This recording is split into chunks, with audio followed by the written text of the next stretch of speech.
Charles I was the second son of King James VI of Scotland and Anne of Denmark. He ascended the throne of England, Scotland, and Ireland in 1625 and reigned until his execution in 1649. His reign was marked by deep political conflicts with Parliament, religious tensions, and ultimately a civil war that led to the temporary overthrow of the monarchy. Charles's steadfast belief in the divine right of kings and his unwillingness to compromise were key factors that shaped his troubled rule and tragic end. Early life and background. Charles was born on November 19, 1600, at Dunfermline Palace in Fife, Scotland. He was the second son of James VI of Scotland, who became James I of England in 1603 after the death of Queen Elizabeth I, uniting the crowns of England and Scotland. His elder brother, Henry Frederick, Prince of Wales, was the heir apparent, but Henry's untimely death in 1612 thrust young Charles into the role of heir to the throne. As a child, Charles was physically weak and had a stammer, which caused some concern among his family and the court. Nevertheless, he received a rigorous education, focusing on classical studies, languages, and the principles of monarchy. He was deeply religious, adhering to Anglicanism with a strong preference for high church rituals that would later contribute to conflicts with Protestant Puritans. Accession to the throne.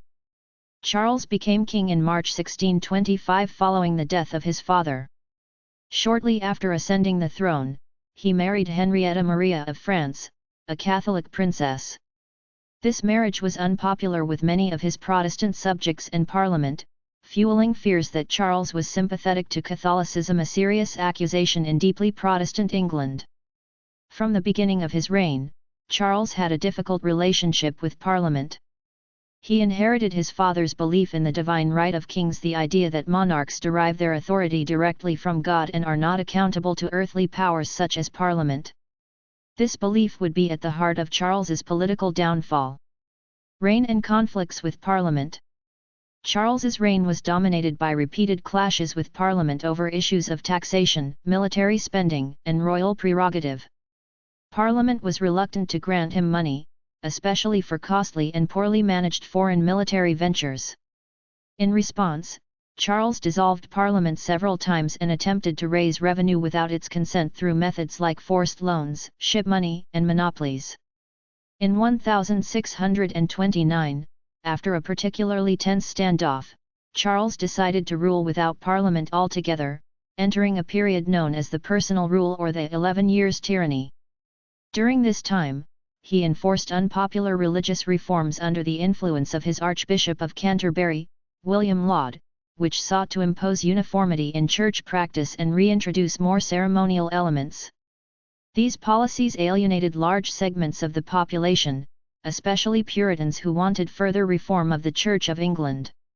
In Scotland, Charles's attempts to introduce an English-style prayer book sparked outrage and rebellion in 1637, culminating in the Bishops' Wars. The road to civil war. To finance his campaigns against the Scottish rebels, Charles was eventually forced to recall Parliament in 1640. However, his relationship with the legislature remained acrimonious. The Long Parliament, which began in 1640, sought to curtail the king's powers significantly. In 1642, tensions reached a boiling point when Charles attempted to arrest 5 members of Parliament, an unprecedented act that shattered trust. Failing to capture them, Charles fled London, and the country descended into a civil war between the Royalists, or Cavaliers, who supported the king, and the Parliamentarians, or Roundheads, led by figures like Oliver Cromwell. The English Civil War, 1642–1651. The Civil War lasted in several phases. Initially, the Royalists held strong, but the tide turned in favour of Parliament after military reforms and the creation of the new model army.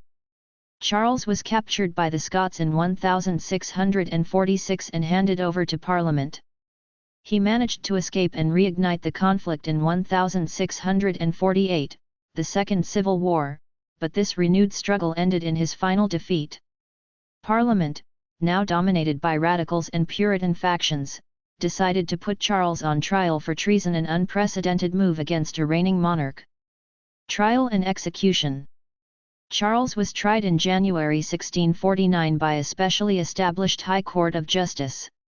He refused to recognize the court's legitimacy, asserting that no court had the authority to judge a sovereign. Nevertheless, he was found guilty and sentenced to death.